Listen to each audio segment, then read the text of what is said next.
நம்ம குறுக்கு வழியிலையும் போகலாம், நேர் வழியிலையும் போகலாம். இது வந்து தர்மமோ அதர்மமோ அந்த மாதிரி கிடையாது. அப்போ குறுக்கு வழி தவறு கிடையாது. அந்த குறுக்கு வழியில் நான் நேர் வழியாக தான் போனேன், ஆனால் நான் ஃபெயில் ஆயிட்டேன் அப்படின்னு சொல்லுவாங்க. அப்போ எது தவறு? மைண்டு கொஞ்ச நேரம் ஸ்மார்ட்டாக திங்க் பண்ணணும்னு சொல்லுவோம். அதுதான் புதன் திங்க் பண்ணும். புதன் அமைப்பு இருக்கவங்கலாம் எப்படி இருப்பாங்கன்னா, அவசரத்தன்மை ஜாஸ்தியாக இருக்கும்னு வச்சுக்கோங்க. தீர விசாரிக்காமல் தெளிவடையாமல் ஒரு விஷயத்தை நம்ம பண்ணுறோம் அப்படின்னா சக்ஸஸ் ஆனாலும் யூஸ் இல்லை. இந்த சக்ஸஸ்க்கு மட்டும் மனிதர்கள் சில விஷயங்கள் புரிஞ்சுக்கணும். ஒரு பிளானிங் நம்ம பண்ணுறோம். அந்த பிளானிங் பண்ணுறப்போ 5 வழி தெரியணும். தோத்தா என்ன ஆகும், ஜெயிக்கிற வழியை இமேஜினேஷன். நம்ம நேர் வழியிலையும் போகலாம், குறுக்கு வழியிலையும் போகலாம். வழி தெரியணும். இந்த ராகு கேது வச்சு தான் இந்த உலகமே இயங்குது. அப்போ இந்த ராகு வந்து என்ன பண்ணுச்சு, ஆசைப்பட்டுச்சு. ஆசைப்பட்டதை எக்ஸிக்யூட் பண்ணுச்சு. ஆனால் என்ன மிஸ்டேக் பண்ணுச்சு அப்படின்னா, அதோட பின் விளைவுகளை ராகு கண்டுபிடிக்க தெரியல. டைம் மேனேஜ்மெண்ட் அப்படிங்கிற ஒரு விஷயம் ராகுக்கு தெரியல. அப்படிங்கிறப்ப தான் கேது வந்தது. ஒரு கோயிலுக்கு மட்டும் போயிட்டு ஒரு விளக்கு மட்டும் வச்சுட்டு வர்றதுனால எதுவும் மாற போகிறது கிடையாது. அப்போ நாங்கள் விளக்கு வச்சா அதுக்கு வந்து ஒரு பவர் இல்லையானா கண்டிப்பாக பவர் இருக்குது. ஏன்னா நம்ம பாடியில் தான் பஞ்சபூத சக்திகளுமே இருக்குது. நம்மளுடைய சுவாதிஷ்டான சக்கரம் தான் அப்பர் லெவல் சக்கரம். அப்புறம் நம்மளுடைய மனசு இருக்கும், அநாகத சக்கரம். நெக்ஸ்ட் தான் ஃபோக்கஸ், ஆக்ஞா சக்கரம். சில பேர் என்ன பண்ணுவாங்க, டைரெக்டாக சகஸ்ரார சக்கரம் போயிடுவாங்க. அங்கே தான் டேஞ்சரே. அது ஆக்டிவேட் ஆயிடுச்சுன்னா. தி டிவைன் தமிழ் நேயர்களுக்கு வணக்கம். நான் உங்க சுஷீந்திரன். இன்னைக்கு நம்ம கூட இருக்கிற ஸ்பெஷல் கெஸ்ட் ஜீவிதா அவர்கள். வணக்கம் மேம், எப்படி இருக்கீங்க? நல்லா இருக்கேன், நீங்க எப்படி இருக்கீங்க? நல்லா இருக்கேன். உங்களை பார்த்ததுல ரொம்பவே ஹாப்பி. நம்ம யதார்த்தமாகவே இந்த விஷயங்கள் நம்ம பேசுகிறோம் மேம். இந்த டாபிக்ஸை பொறுத்த வரைக்கும் முதல்ல how to get succeed in life அப்படின்ற ஒரு டாப்பிக்கில் எல்லா மனுஷங்களுக்கும் கண்டிப்பாக வாழ்க்கையில் முன்னேறணும், வெற்றி அடையணும் அப்படின்ற மாதிரி ஆசை இருந்துக்கிட்டே இருக்குது. அதுக்கு தான் எல்லாருமே வந்து உழைச்சிக்கிட்டே இருக்காங்க, ஓடிக்கிட்டே இருக்காங்க. ஆனால் சில பேர் வந்து குறுக்கு வழியில் வெற்றி அடையணும்னு சொல்லிட்டு ஒரு எண்ணங்களோட இப்படி பண்ணிடலாம் அப்படி பண்ணிடலாம்னு சொல்லிட்டு ஒரு ஹார்ட் ஒர்க்கே இல்லாமல் அவங்க சக்சீட் ஆகணும்னு நினைக்கிறாங்க. ஸோ அப்படி பண்ணும்போது அவங்க சக்சீட்னஸ் நீடிக்குமா, நீடிக்காதா? அதாவது சக்ஸஸ் அப்படிங்கிறது வந்து டெஸ்டினேஷன் கிடையாது. அது ஒரு ஈவெண்ட் நம்மளோட லைஃப்பில். அதை நம்ம எப்படி எக்ஸிக்யூட் பண்ணுறோம், நம்மளோட டைமிங் எப்படி இருக்குது, நம்மளுடைய தாட் பெர்ஸ்பெக்டிவ் எப்படி இருக்குது அப்படிங்கிறது தான். நம்ம குறுக்கு வழியிலையும் போகலாம், நேர் வழியிலையும் போகலாம். இது வந்து தர்மமோ அதர்மமோ அந்த மாதிரி கிடையாது. இது வந்து ஸ்மார்ட் ஒர்க்கிங் அப்படின்னு எடுத்துக்கலாம். Okay, hard working versus smart working அப்படின்னு நம்ம பார்க்குறோன்னா, சம்டைம்ஸ் நம்ம குறுக்கு வழி எடுத்துகிட்டு போயிட்டோம்னா இட்ஸ் அ ஸ்மார்ட் ஒர்க் அப்படின்னே ஒன்று இருக்குது. அப்போ குறுக்கு வழி தவறு கிடையாது. அந்த குறுக்கு வழியில் யாரையும் பாதிக்காமல் நீங்கள் வந்துட்டீங்களா அப்படிங்கிறது தான் நீங்கள் பார்க்கணும். ஓகே, அதாவது ஜென்ரலாகவே நம்ம என்ன சொல்லிடுவோம், ஐயோ நீங்கள் குறுக்கு வழியில் போயிட்டீங்களா, போச்சு நீங்கள் வந்து தர்மத்தை விட்டுட்டீங்க. அப்படி இல்லை. நேராக போகிறக்கு நேரம் ஆகுது அப்படிங்கிறப்போ மைண்டு கொஞ்சம் நேரம் ஸ்மார்ட்டாக திங்க் பண்ணணும்னு சொல்லுவோம். அதுதான் புதன் திங்க் பண்ணும். இப்போ ஜென்ரலாக வந்து புதன் அமைப்பு இருக்கவங்கலாம் எப்படி இருப்பாங்கன்னா, வளவலன்னு யார் பேசினாலுமே அவங்களுக்கு பிடிக்காது. கம் டு த பாயிண்ட் அப்படின்ட்டுருவாங்க. அவங்க என்ன பண்ணுவாங்கன்னா, ஷார்ப்பாக என்ன வேணுமோ, ஓகே இதுதான் ரூட்டுனா நான் ஏன் தலை சுற்றி மூக்க தொடணும், நான் இப்படியே போயிடுறேன்ட்டு ஸ்மார்ட் வே ஆஃப் திங்கிங்கில் பண்ணுவாங்க. அதை கரெக்டாக பண்ணிடலாம். ஆனால் அந்த புதனுடைய ப்ராப்ளம் என்னவா இருக்கும்னா, அவசரத்தன்மை ஜாஸ்தியாக இருக்கும்னு வச்சுக்கோங்களேன். தீர விசாரிக்காமல் தெளிவடையாமல் ஒரு விஷயத்தை நம்ம பண்ணுறோம் அப்படின்னா சக்ஸஸ் ஆனாலும் யூஸ் இல்லை. ஓகே, ஆழம் பார்க்காம கால் விட்டுருவாங்க. இதே இது வந்து நான் ரொம்ப நேர்மையாக தான் இருப்பேன், குறுக்கு வழியில் போனால் எந்த அப்டக்கல்ஸ் இல்லை, நேர் வழியில் போனால் நான் டிராஃபிக்லாம் நின்று தான் போகணும் அப்படின்னாலும் டைம் மேனேஜ்மெண்ட் ஒன்று இருக்குது. ஓகே, ஸோ அந்த டைம் மேனேஜ்மெண்ட் எப்படி இந்த கேரக்டர் யூஸ் பண்ணி, அங்கே நான் நேர் வழியாக தான் போனேன் ஆனால் நான் ஃபெயில் ஆயிட்டேன் அப்படின்னு சொல்லுவாங்க. அப்போ எது தவறு அப்படின்னு கேட்பாங்க. உங்களுடைய அந்த ஸ்பான்டானிட்டி தான் விஷயம். எந்த விஷயத்த நீங்கள் தெளிவாக பார்க்குறீங்க, உங்களுடைய டெஸ்டினேஷன் எப்போவுமே தெரியணும். இந்த சக்ஸஸ்க்கு மட்டும் மனிதர்கள் சில விஷயங்கள் புரிஞ்சுக்கணும். அதாவது நம்ம ஒரு டெசிஷன் எடுக்கிறோம், அது என்ன ஆகும்னு நம்மளுக்கு தெரியாதுன்னு இருக்கும். ஒரு பிளானிங் நம்ம பண்ணுறோம். அந்த பிளானிங் பண்ணுறப்போ 5 வழி தெரியணும். தோத்தா என்ன ஆகும்னு, ஜெயிக்கிற வழியை இமேஜினேஷன். ஓகே, தோக்கிற வழியை யோசிச்சு பார்க்குறப்ப தான் புத்தியே வேலை பார்க்க ஆரம்பிக்கும். இந்த 5 வழியில் அட்லீஸ்ட் 3 வழியாவது உங்களுக்கு வழி தெரியணும். மற்ற 2 வழி என்ன சொல்லும், பார்த்துக்கலாம் அந்த நேரத்தில் அப்படின்னு சொல்லும். 5மே பார்த்துக்கலாம் அந்த நேரத்தில்னு சொல்லிட்டா நீங்கள் சக்ஸஸ் ஃபஸ்ட்டு ஆக மாட்டீங்கன்னு அந்த பாயிண்ட்லேயும் நீங்கள் தெரிஞ்சுக்கலாம். ஸோ அந்த கிளாரிட்டி உங்களுக்கு தெரியணும். குறுக்கு வழியிலேயே போனாலும் போகிற வழி உங்களுக்கு தெரியுமா தெரியாதான்னு ஒன்று இருக்குது. ஸோ ஃபியூச்சரிஸ்டிக்கான ஒரு பிளான்ஸ் இருக்கணும். இல்லை, ஃபியூச்சரிஸ்டிக் பிளான்ஸ் நம்ம நேர் வழியிலையும் போகலாம், குறுக்கு வழியிலையும் போகலாம். வழி தெரியணும், அவ்வளோதான் விஷயம். டெஸ்டினேஷன் தெரியணும். போனால் குழி இருந்தால் கூட விழுகாமல் எப்படி போவேன்னு தெரியணும். இவ்வளோதான் விஷயம். அதனால் லேர்ன் யுவர் ஃபெயிலியர்ஸுங்கிறது தான். ஃபெயிலியர் தெரிஞ்சுட்டு நீங்கள் சக்ஸஸ் பாதை நோக்கி போகிறப்போ இட் இஸ் ரைட். அப்படி ஃபெயிலியர் ஆகிட்டிங்கன்னா அங்கே ஒரு கரெக்ஷன், இம்மிடியேட் கரெக்ஷன் பண்ணிவிட்டு திருப்பி அதை சரி பண்ணிட்டு போனால் இது வந்து ஒரு ஜேர்னி தான். ஏதோ ஒன்று திருப்பி இன்னொரு பார்த்து சக்ஸஸ் ஆனால் நம்ம அங்கேயே நிற்க போகிறது கிடையாது. திரும்ப இன்னொரு அஜெண்டா பார்க்க தான் போகிறோம் இல்லையா? So it is all about learning தான் அது. இப்போ சக்சீட் ஆன வேக்கு வந்து கண்டிப்பாக வந்து ஸ்பிரிச்சுவாலிட்டியும் டிவைனிட்டியும் கண்டிப்பாக அவசியம். ஸ்பிரிச்சுவாலிட்டி அப்படிங்கிறது மக்கள் என்ன நினச்சிடுறாங்க அப்படின்னா, ஒரு ஜாதக கட்டுறதை எடுத்துகிட்டு வந்துடுவாங்க. எனக்கு இங்கே முடக்கு, இங்கே கிராஸ் ஆகிடுச்சு, இவன் அவன் பார்க்குறான், இவன் அவனை பார்க்குறான், ராகு பார்க்குது, கேது பார்க்குது, அவ்வளோதான் என் லைஃப் இதாகிடுச்சு, நான் எந்த கோயிலுக்கு போகணும்? ஒரு கோயிலுக்கு மட்டும் போயிட்டு ஒரு விளக்கு மட்டும் வச்சுட்டு வரதுனால எதுவும் மாற போகிறது கிடையாது. நம்ம என்ன நினைக்கிறோன்னு ஒன்று இருக்குது. அதாவது லைஃப்பில் மனுஷங்க என்ன பண்ணிடுவாங்கன்னா, நம்ம தோத்துட்டோம் அப்படின்னா இன்னொருத்தங்க மேலே பழி தூக்கி போட்டுருவோம். இவங்கனால தான் நம்ம தோத்துட்டோம், ஜெயிச்சிட்டா மட்டும் நான் மட்டுமே காரணம், என்னுடைய சுய உழைப்புன்னு சொல்லிட்டு போயிடுவாங்க. கடவுளும் வர மாட்டாங்க, யாரும் வர மாட்டாங்க. ஜென்ரலாக பார்க்குறீங்க அப்படின்னா, இப்போ நம்மளுக்கே கமெண்ட்ஸ் எல்லாம் எப்படி வரும்? நம்ம சோஷியல் மீடியாலே போட்டாலும் அமெரிக்காக்காரனும் ஜப்பான்காரனும் ஜாதகமாக பார்த்துட்ருக்கான், அவன்லாம் ஜெயிக்கலையா, நம்ம தான் இங்கே இப்படி பண்ணிகிட்ருக்கோம் அப்படின்னா பெர்ஸ்பெக்டிவ் மேட்டர்ஸ். இப்போ வந்து அஷ்டமி நவமி அப்படிங்கிற விஷயம்லாம் அவங்க சொல்லிட்டு இருக்காங்கன்னு வச்சுக்கோங்களேன். இந்த அஷ்டமி நவமிலாம் ஒரு காலத்தில் ராஜா காலங்களில் வந்து ஹோமங்கள் வளர்க்குறக்காக எல்லா வீட்லேயுமே ஒரு காலத்தில் வந்து வீட்டில் வந்து ஹோமம் எழுஞ்சிக்கிட்டே தான் இருந்தது. ஏதாவது ஒரு காலங்களில் இருந்தது அந்த மாதிரிலாம். ஜென்ரலாகவே ஒரு லைஃப் ஸ்டைலாகவே இருந்ததுன்னு வச்சுக்கோங்களேன். அப்போ இந்த ராஜாக்கள்லாம் என்ன பண்ணாங்க, அப்போ ராஜாக்களுக்கு தான் வந்து ஜோஷியம்லாம் பார்ப்பாங்கன்னு வச்சுக்கோங்களேன். இந்த யாகம், இந்த அஷ்டமி நவமி, அதுதான் இந்த சந்திரன் சம்மந்தப்பட்ட விஷயம். இதெல்லாம் என்னன்னா, இந்த சந்திரன்கிறது நம்மளுடைய மனநிலைமை சம்மந்தப்பட்ட விஷயம். ஸோ நம்மளுடைய பெர்ஸ்பெக்டிவ், நம்ம என்ன மேனிஃபெஸ்ட் பண்ணுறோங்கிற ஒரு விஷயம்லாம் அந்த டேஸில் தான் நடக்கும் ஆக்சுவலி. அப்போ என்ன பண்ணினாங்க ராஜாக்கள், இப்படி எல்லா மக்களும் யாகம் நடத்திக்கிட்டே இருக்கிறாங்க அப்படின்னா, இந்த யாக குண்டம் இப்படி மேலே இப்படி போகுதுன்னா இட்ஸ் அ பாசிட்டிவிட்டி. நம்ம என்ன இன்ஹேல் பண்ணுறோம், அந்த யாகத்துக்கு என்ன போட்டு இது பண்ணுறோம், ஏன்னா ஒவ்வொரு ஸ்மெல்லுமே அந்த ஒரு அட்மாஸ்பியருமே மனிதனுடைய மனநிலைமையை மாற்றிட்டே தான் இருக்கும் அப்படிங்கிறது ஒன்று இருக்கும். அப்போ இந்த ராஜாக்கள் என்ன பண்ணாங்க, மக்கள்கிட்ட அஷ்டமி நவமி எதுவும் பண்ணாதீங்க, ஸ்டாப் பண்ணிக்கோங்க, யாரும் எந்த பூஜையும் பண்ணக்கூடாது, நல்ல நாள் கிடையாதுன்னு ஒரு ரூமர் ஸ்ப்ரெட் பண்ணி விட்டோன்னா ராஜா மட்டும் நல்லா இருந்தார், அவங்க மட்டும் யாகம் வளர்த்திட்டு இருந்தாங்க. It's a blind belief system அது. அப்போ மக்களுக்கு மைண்டில் என்ன ஆயிடுச்சு, அஷ்டமி நவமியா எதுவுமே பண்ணிடாதீங்க, அன்றைக்கி என்ன பண்ணினாலும் இதுதான் நடக்கும் அப்படின்னா ஃபஸ்ட்டு எது போய் நிற்கும்னா நம்மளுடைய தாட் தான் அங்கே போய் நிற்கும். நம்ம தாட் ஒரு விஷயத்தை வந்து மேனிஃபெஸ்ட் பண்ண ஆரம்பிச்சிடும் ஆல்ரெடி. அப்போ நம்ம தாட் போயிட்டு அங்கே சொல்லிடும், அங்கே ஒருத்தன் எனக்கு பணம் தர வேண்டியது இருக்குது, கண்டிப்பாக அவன் அங்கே இருக்க மாட்டான், அவன் என்ன ஆகணும் அப்படின்னோன்னா நம்மளோட எனர்ஜி பேஸ் ஃபஸ்ட்டு அங்கே போய் ஹிட் பண்ணிடும். இதே தான் பரிகாரங்கள்லையும் விஷயங்கள் நடக்கும். நான் சோகமாகவே போகிறேன், இப்போது கடவுளுக்கு நம்ம பிரைப் கொடுக்கல, கடவுள் வந்து யார்கிட்டையும் வந்து நீ எனக்கு இது கொடு அது கொடு எனக்கு லஞ்சம் கொடுன்னு கேட்கல. இது மனிதர்கள் என்ன நினச்சிட்றாங்க, கடவுளுக்கு போய் ஒரு விளக்கு போட்ட உடனே கடவுளை நம்ம கரெக்ட் பண்ணிட்டோம், இனி நம்மளுக்கு எல்லாம் நல்லது நடந்துடும் அப்படிங்கிறது இல்லை. உங்களுக்கு ஒரு வாழ்க்கையில் நிதானம் இல்லாதப்போ போய் நீங்கள் விளக்கு பத்துங்க அப்படிங்கிறப்போ நீங்கள் முதல் ஃபோக்கஸ் பண்ணுறீங்க. ஃபோக்கஸ் பண்ணி அஃபர்மேஷன் உங்கள்கிட்டயே தான் நீங்கள் எடுக்கிறீங்க, ஓகே எனக்கு இது நடந்துடும் அப்படின்னு. இப்போ ஜென்ரலாக எல்லோரும் எக்ஸசைஸ் பண்ணுறேன் காலையில், நாளைக்குன்னு மாற்றிக்கிட்டே இருக்கிறாங்க அப்படின்னா அந்த அஃபர்மேஷன் வரவே வராது. அப்போ எப்படி பழி தூக்கி போடுவாங்கன்னா, நான் ஸ்பெசிஃபிக்காக சொன்னதுனால தான் அது நடக்கலை அப்படின்னா ஆல்ரெடி மைண்டு சொல்லிடுச்சு. அது அந்த பர்டிகுலர் கேரக்டர்கிட்ட நம்ம சொல்லிட்டோம், கண்டிப்பாக நம்ம நாளைக்கு எந்திரிக்க மாட்டோம், பழி அவன் மேலே அப்படிங்கிற மாதிரி மாறிடும். ஸோ இப்படி தான் மக்கள் வந்து பரிகாரங்களையும் இதே பெர்ஸ்பெக்டிவில் தான் பண்ணிகிட்ருக்காங்க. இப்போ ஜென்ரலாகவே ஏன்ட்டே எல்லாம் எப்படி கேட்பாங்கன்னா, எத்தனை கோயிலுக்கு போகணும், பேனா நோட்டில் எடுத்துவாங்க, எத்தனை கோயிலுக்கு போகணும் சொல்லுங்கள் நான் எழுதுறேன் அப்படின்றவாங்க. பெண்ணெல்லாம் அந்த பக்கம் வச்சுட்டு முதல்ல நீங்கள் என்ன பண்ணீங்கன்னு பார்க்கலாம் வாங்க அப்படிங்கிறப்போ எங்கே என்னென்ன மிஸ்டேக்ஸ் நடந்திருக்கு, இது எல்லாமே லைஃப் ஸ்டைல் ஈவெண்ட்ஸ். மனிதர்கள் என்ன நினச்சிக்கிறாங்க, கோயிலில் போய் ஒரு பரிகாரம் பண்ணணும்னா மேஜிக் நடந்துடும் அப்படின்னா நம்ம மேஜிக்கல் வேர்ல்டில் ஆக்சுவலி கிடையாது. இது வந்து ரியாலிட்டி வேர்ல்டு. இந்த ரியாலிட்டி வேர்ல்டில் கடவுளே அவதாரம் எடுத்து மனுஷனாக வந்து மனுஷன் மாதிரி வாழ்க்கையை வாழ்ந்து கஷ்டப்பட்டு கடவுளாலேயே வந்து மேஜிக் பண்ண முடியல இந்த உலகத்தில், மனுஷனாக வாழ்ந்து தான் பார்க்கணுங்கிறப்போ லைஃப் ஸ்டைல் மேட்டர்ஸ் அப்படிங்கிறது தான். ஸோ பரிகாரம் வந்து பண்ணலாம். கோயில் ஆகம விதிகளை வந்து நம்ம மதிக்கணும். கோயில் ஆகம விதிகள் என்ன, நான் ரொம்ப நொந்து போயிருக்கேன், அப்போ இந்த கோயிலுக்கு இந்த அட்மாஸ்பியரில் போகிறப்போ அங்கே இருக்கிற வேவ்ஸ் அண்ட் எனர்ஜி, அந்த கோயிலுடைய கட்டமைப்பு உங்களை முதல் சாந்தப்படுத்தும். ரிலாக்ஸ் படுத்தும்.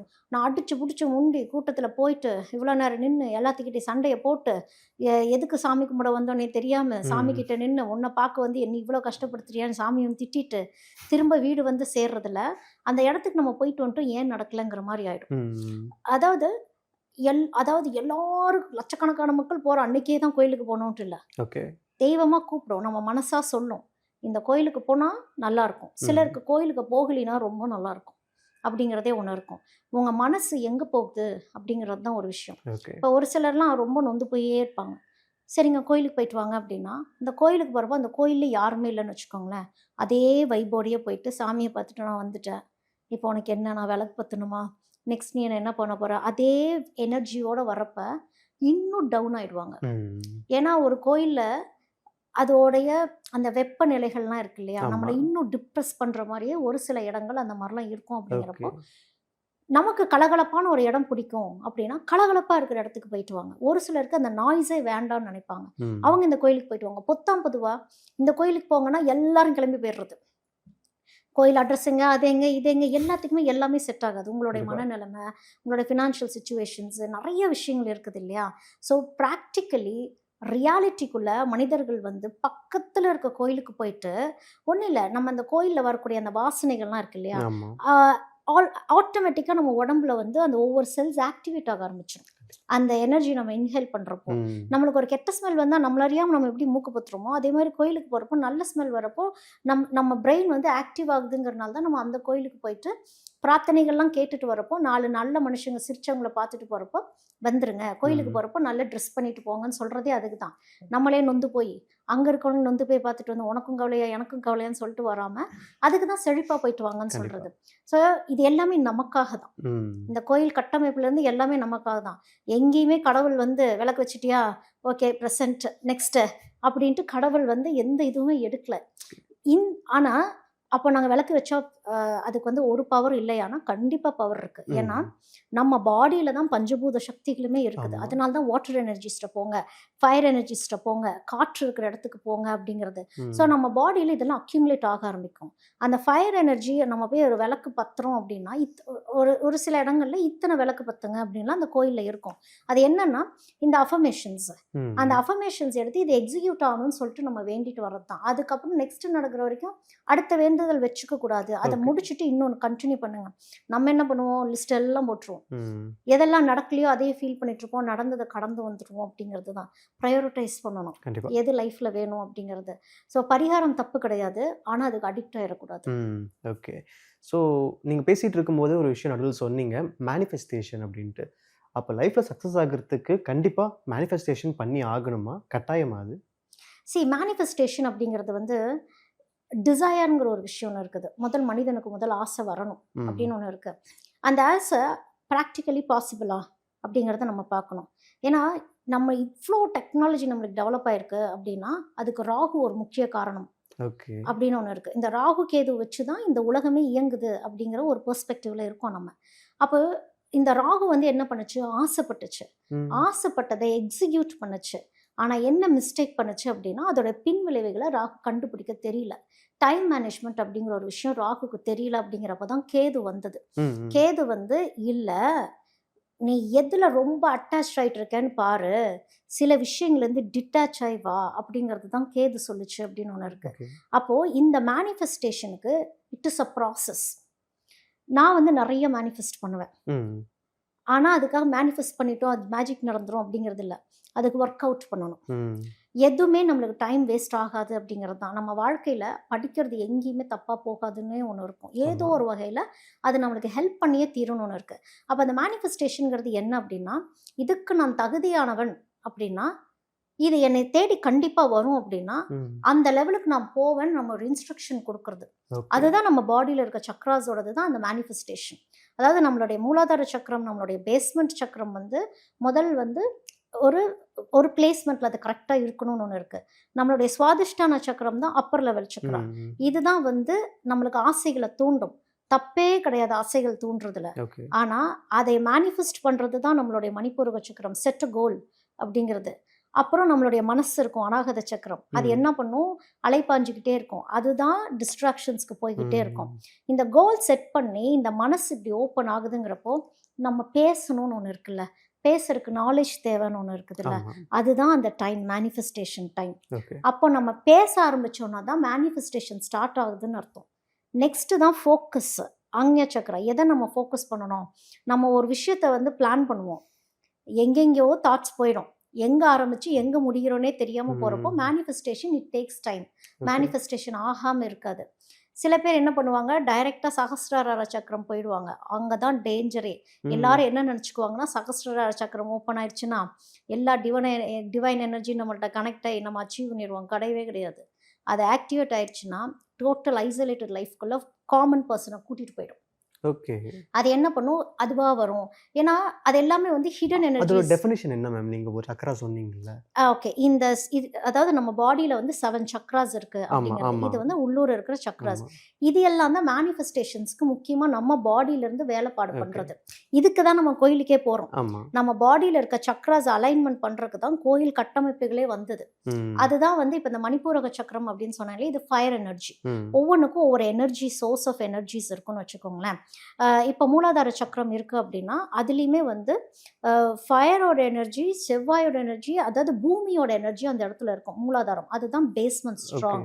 சுவாதிஷ்டான சக்கரங்கிறது அங்கே வாட்டர் கண்டென்ட் அதிகமாக இருக்கிறது தான். ஸோ நம்மளுக்கு கோல்டு பிடிக்கிறது, சளி பிடிக்கிறது, நம்மளுக்கு ஓவர ஆசைகள் வர்றது, இது எல்லாமே சுவாதிஷ்டான சக்கரம் ஒரு வேலை பார்த்துக்கிட்டே இருக்கும். நெக்ஸ்ட் மணிப்பூரக சக்கரம் இட்ஸ் ஃபயர் எனர்ஜி. அந்த ஃபயர் வந்து கரெக்டாக எரியணும்னு ஒன்று இருக்குது, விளக்கு மாதிரி. அந்த விளக்கு வந்து நம்ம திரியேத்தி ஏத்துறோமா, இல்லை அது குபு குபுன்னு எரிஞ்சுக்கிட்டு இருக்குதா, அவன் இதை செஞ்சுட்டான், அவன் இதை பண்ணிட்டான், நானும் இதை பண்ணுறேங்கிறது தான் குபு குபுன்னு எரிஞ்சு பழி வாங்குறது தான் அந்த மணிப்பூரக சக்கரம் பண்ணும். அதை ஒரு லெவலுக்கு நம்ம கொண்டு வரணும். அநாகத சக்கரம் என்ன பண்ணும், சுவாதிஷ்டான ஒரு டிசைரை கிரியேட் பண்ணி விட்டுச்சுல்ல, அங்கே போய் அட்ராக்ட் ஆகிடும். அது அட்ராக்ட் ஆகிட்டு அலைப்பாய ஆரம்பிச்சிடும். அலைப்பாய ஆரம்பித்தோடனே நேராக போகிறதுக்கு பதிலாக ஒவ்வொரு இடமா நின்று நின்று நின்று நின்று போயிட்டு வர்றது தான் இது பண்ணும். அப்போ இந்த ஹார்ட் அநாகத சக்கரம் என்ன பண்ணுன்னா, இது வந்து ஒரு பெட்ரல் மாதிரி. இந்த பெட்ரல் வந்து ரொம்பவும் ஓப்பன் ஆயிடக்கூடாது, க்ளோஸும் ஆயிடக்கூடாது. ஒரு பாதி மலர்ந்த மாதிரி இருந்துச்சுன்னா நம்ம கண்ட்ரோல் பர்சன் அப்படிங்கிறது தான் அது விஷயம். அதுக்கு வந்து நம்ம டைம் டேபிள் மாதிரி அதுக்கு முதல் நம்ம டைம் டியூரேஷன், டெட்லைன் செட் பண்ணிகிட்டே இருக்கணும். அநாகத்துக்கு ஒரு விஷயத்துக்கு இப்போ வந்து இறந்த வீடுகளில் வந்து துக்கம் அனுசரிக்கப்படுது 16 days, 1 month, 3 month அப்படின்னா அதுக்கு நம்ம வந்து டெஸ்டினேஷன் செட் பண்ணிடுவோம். 16 நாள் தான் நீ ஃபீல் பண்ணுறதுக்கு இருக்கு, 17ஆவது நாள் உன் வேலையை பார்த்துடணும். ஃபேமிலி மெம்பரா, க்ளோஸ் ஃபேமிலி மெம்பரா 1 year துர்க்கம் அனுசரிக்கப்படுது, 1 year நீ ஃபீல் பண்ணிக்கலாம். 1 year கழிச்சு நீ அடுத்த லெவலுக்கு போகணும் அப்படின்னா அந்த மனசு அதை கேட்கணும். அதுக்கு தான் வந்து விஷுதி சக்கரம். இந்த விஷுதி சக்கரம் தான் வந்து இந்த அநாகதம் கரெக்டாக இருந்தால் தான் விஷுதி ஆக்டிவேட் ஆகும். இப்போ சிலருக்கு வந்து பார்த்தீங்கன்னா நல்ல டேலண்ட் இருக்கும், அவங்க ஹாரஸ்கோப்பே எடுத்து பார்த்தோம் அப்படின்னா பயங்கர பிஸ்னஸ் பர்சன் மாதிரி இருக்கும். என்னங்க நீங்கள் பயங்கரமாக பிஸ்னஸ் பண்ணலாமே அப்படின்னா, இல்லைங்க எனக்கு அது ஒரு பயமாகவே இருக்குங்க அப்படிங்கிறது தான் அநாகத சக்கரம். ஸோ அவங்க வந்து அந்த நாலேஜை கரெக்டாக கேதர் பண்ணலங்கிறப்போ வார்த்தை வராது இந்த இடத்துல, என்னதான் அறிவு இருந்தாலுமே.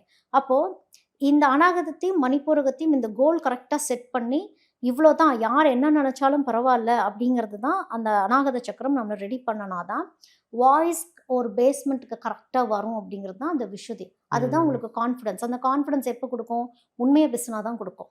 மாற்றி மாற்றி யோசிச்சு பேசினா கொடுக்காது. அதுதான் அந்த குறுக்குவழி எடுத்துகிட்டு போகிறது. குறுக்குவழி எடுத்துகிட்டு போகிறவனுக்கு வழி கரெக்டாக தெரிஞ்சால் தப்பிச்சிடுவான். அதுதான் இந்த ஆக்ஞா சக்கரா. நெக்ஸ்ட் தான் இந்த சக்கரத்தில் இங்கே தான் வந்து வாட்டர் அண்ட் ஃபயர் எனர்ஜி ரெண்டும் சேர்ந்து இருக்கிற ஒரு பார்ட் இது. இப்போ யாருக்கெல்லாம் இந்த ஆக்ஞா சக்கரா ப்ராப்பராக இல்லையோ அவங்களுக்கு ஹெட்டேக் வரும், மைக்ரேன் வரும், சீக்கிரம் டயர்ட் ஆயிடுவாங்க, பாடி டீஹைட்ரேஷன்லேயே இருக்கும் என்னதான் தண்ணி குடித்தாலுமே. ஏன்னா அவங்களுக்கு வந்து ஃபயர் எனர்ஜி ஜாஸ்தி ஆயிடுச்சு, இல்லை வாட்டர் எனர்ஜி ஜாஸ்தி ஆயிடுச்சு. வாட்டர் எனர்ஜி ஜாஸ்தி ஆயிடுச்சுன்னா அவங்களுக்கு சைனஸ் வந்துடும், சளி பிடிச்சிரும். ஃபயர் எனர்ஜி ஜாஸ்தி ஆயிடுச்சு அப்படின்னா தலைவலி வந்துடும். ஸோ இங்கெல்லாம் குபு குபுன்னு எரிஞ்சிட்டு இருக்கப்போ ஒரு சிலருக்கு இந்த சகஸ்ரார சக்கரங்கிறது ஓப்பன் ஆயிருக்கும். சகஸ்ரார சக்கரங்கிறது குழந்தைங்கள்லாம் இருக்காங்கல்ல, நம்ம கூட்டத்தில் குழந்தைங்களை பார்க்குறோம், பார்த்த உடனே நம்ம பயங்கரமாக அட்ராக்ட் ஆகும். அந்த கூட்டத்தில் எங்கே குட்டி குழந்தை இருந்தாலும் பிறந்த குழந்தை இருந்தாலும் ஓடி போய் பார்க்கணும்னு நம்மளுக்கு தோணும்னா அந்த குழந்தைங்களுக்கு தான் சகஸ்ரார ஓப்பன். மற்றபடி அந்த குழந்தைங்களுக்கு வேற எதுவும் ஓப்பன் கிடையாது. அது பசிச்சா அழுகும், அது எல்லாமே கேட்கும். அட்ராக்டிவ் எனர்ஜி தான் அது சகஸ்ரநாரம். குழந்தைகளுக்கு மட்டும் தான் ஓப்பன்ல இருக்கு. பிறக்கிறப்போ ஓகே. உச்சந்தலை அமுறணும் சொல்லுவாங்கல்ல, 3 ஓகே. மாசம் ஆகும் ஒரு ஆமா. உச்சந்தலை அமுறதுக்கு. ஆமா, ஆமா. அதுதான் சகஸ்ரநாரம் ஓப்பன். ஓகே. அதனால தான் அது அட்ராக்ட் பண்ணுது. சகஸ்ரநாரோடைய பெரிய விஷயமே என்னன்னா அட்ராக்ஷன், ம். Crowd attraction. ஓகே. இது அட்ராக்ட் மட்டுமே பண்ணிட்டு இருக்கோம். அப்போ ஓடி ஓடி போய் நம்ம ஃபேவர் மட்டுமே பண்ணிட்டு இருப்போம். ம். அந்த குழந்தைக்கு கோல் இருக்குதா, ஃபோக்கஸ் இருக்குதா, ஒண்ணுமே கிடையாது. இது மட்டுமே ஓப்பன். இந்த மாதிரி தான் பாதி மனிதர்கள் இருக்கிறாங்க. ஓகே. நான் வந்து எல்லாத்தையும் முற்றும் திறந்து இந்த வாழ்க்கை எனக்கு எதுவுமே பண்ணல, நான் போறேன் கோயில் கோயிலா, நான் போறேன். அவங்களுக்கு மட்டும் கடவுள் காட்சி கொடுத்துட்டே இருக்கிற மாதிரியே இருக்கும். ம். அதாவது போனோன்னா தரிசனம் கிடைச்சிரும். கோயிலுக்கு போனால் அவங்களுக்கு ஃபர்ஸ்ட் ப்ரிஃபரன்ஸ் இருக்கும். வரப்போ நொந்து போயே வந்துகிட்டு இருப்பாங்க. கடவுள் நம்மளுக்கு இவ்வளோ விஷயம் பண்ணுறாரு, எல்லா தரிசனத்தையும் காட்டுறாரு, ஆனால் நம்ம வாழ்க்கையில் ஒன்றும் முன்னேற்றத்தை கொடுக்க மாட்டேங்கிறாருன்னு வந்து புலம்பிட்டு இருப்பாங்க. ம். அப்போ தான் அவங்க கிட்ட நம்ம கேட்கணும், என்ன கோல் செட் பண்ணீங்க, ஓகே. என்ன முயற்சி பண்ணீங்க, எங்கே மிஸ்டேக்ஸ் பண்ணீங்க, யார் மேலே பழிய தூக்கி போட்டீங்க, இதெல்லாம் நீங்கள் கரெக்ட் பண்ணால் உங்களுக்கு சகஸ்ரநாரம் ஓப்பன் ஆச்சுன்னா ஓகே. ஒரு காலத்துல எல்லாம் வந்து கோயில் குளம்னு எப்படி போனாங்கன்னா, கடமைகள் அத்தனையும் பெரியவங்க முடிச்சுட்டு இனிமேல் எனக்கு எந்த கடமையும் கிடையாது, ம். அதனால நாங்க கோயில் குளம்னு போறோம்னு கிளம்புவாங்க. ஓகே. இப்ப அப்படி இல்லை. இது எஸ்கேபிசம் ஆயிடுச்சு. நம்மளுடைய டிப்ரெஷன் எங்க போய் அந்த எஸ்கேபிசமை காட்டணும்னு தெரியாம கடவுளுங்கிற ஒரு விஷயத்த வந்து லூப்ல பிடிச்சி வச்சுட்டு, ம். கடவுளே நான் வந்துட்டேன், எல்லா மேஜிக்கும் பண்ணு அப்படின்னா, கடவுளையும் தாண்டி கிரகங்கள் வேலை பார்க்கணும்னு இருக்கும். பிளானட்ஸ், அதுதான் பிளானட்ஸ். கண்டிப்பா. இப்போ கடவுளுக்கே என்ன அப்படின்னா, நம்ம போய் பிள்ளையாருக்கு போய் ஒரு விளக்கு வைங்க அப்படின்னா, பிள்ளையார் உங்களுக்காக போய் கேட்கணும், ம். இங்கே பாருப்பா அவன் அதை இது பண்ணியிருக்கிறான், கொஞ்சம் வழி விடுன்னு கேட்கணும். ம். கடவுள்களுக்கே அவ்வளோதான் ரோலுன்னு இருக்குது. அதாவது கடவுள், தெய்வம், சாமி, இந்த மாதிரி எல்லாமே நம்ம பிரித்து பார்த்துடணும். ஓகே. இப்போ சாமிங்கிறது யார் வேணாலும் சாமி ஆகலாம். ம். இப்போ நீங்கள் எனக்கு ஹெல்ப் பண்ணிட்டீங்கன்னா நீங்கள் தான் என் சாமி அப்படின்னு ஒன்று இருக்குது. கடவுள் அப்படிங்கிறது வந்து எனக்குள்ள யார் எந்த விஷயத்தை வந்து உணர்த்தினாங்க அப்படிங்கிறது தான் நமக்குள்ள இருக்கிற ஒரு கடவுள். ஓகே. இறைவன் அப்படிங்கிறது வந்து அவர் தான் ஆல்மைட்டி அப்படின்னு நம்ம நினச்சி பார்த்துட்டு இருப்போம். இந்த ம். ஆல்மைட்டி நம்மளுக்கு எல்லாம் பண்ண போறாரா அப்படின்னு. அதுக்கு மேலேயும் ஒரு டிவினிட்டி இருக்கும் அப்படிங்கிறது தான் ஒன்று. ஓகே. ஸோ இது எல்லாமே நம்ம வந்து பிரித்து பிரித்து பார்த்தா தான் நம்மளுக்கு வந்து வாழ்க்கையே என்னங்கிறது புரியும். நம்ம எல்லாத்தையும் ஒரே ஆங்கிள்லேயே பார்த்துக்கிட்டே இருக்கோம் அப்படிங்கிறப்போ ம். யார் மேலேயோ பழிய தூக்கி போட்டுக்கிட்டே இருக்கோமே தவிர்த்து நம்ம ஒன்றுமே பண்ணல அப்படிங்கிறது தான். ஓகே. பரவாயில்ல. நீங்க நிறைய விஷயம் எங்களுக்கு சொல்லியிருக்கீங்க. இது புதுசா இருந்துச்சு நீங்க சொல்ல. சாமி வேற, கடவுள் வேறன்றது எனக்கு இப்பதான் தெரியுது. நம்ம நேயர்களுக்காக நிறைய விஷயங்கள், புதுமையான விஷயங்கள் நிறைய சொல்லியிருந்தீங்க. ரொம்ப நன்றி. நன்றி.